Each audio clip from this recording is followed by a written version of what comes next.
Hi friends, welcome back to Ramjyothi logs. ఈరోజు ఒక curry చేయాలనుకొని చింతపండు నానబెట్టానండి. ఇంకా వంకాయలు, ఎండు చేపలు వేసి పులుసు కర్రీ చేద్దామని చింతపండు నానబెట్టాను. మా పాప ఆ కర్రీ తినను, నేను ఆన్లైన్లో బిర్యానీ బుక్ చేసుకుంటాననింది. ఇంకా ఆన్లైన్లో ఎందుకమ్మా, ఒక పాకెట్ వచ్చి 270 రూపీస్ అవుతుంది బిర్యానీ. అది కూడా రెండు ముద్దలు తింటుందండి. ఇంకా వేస్ట్ ఆఫ్ మనీ అని ఒక ½ కేజీ చికెన్ తెచ్చి టేస్టీగా చికెన్ బిర్యానీ చేశాను.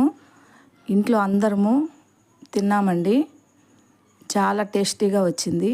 ఇంకా బిర్యానీలోనికి పెరుగు చట్నీ చేశాను. ఈ రెండు కాంబినేషన్ సూపర్ టేస్టీగా ఉందండి. ఓకే ఫ్రెండ్స్, ఈ వీడియో మీకు నచ్చినట్లయితే ఒక లైక్ ఇవ్వండి. అలాగే ప్లీజ్ సబ్స్క్రైబ్ అండ్ కామెంట్.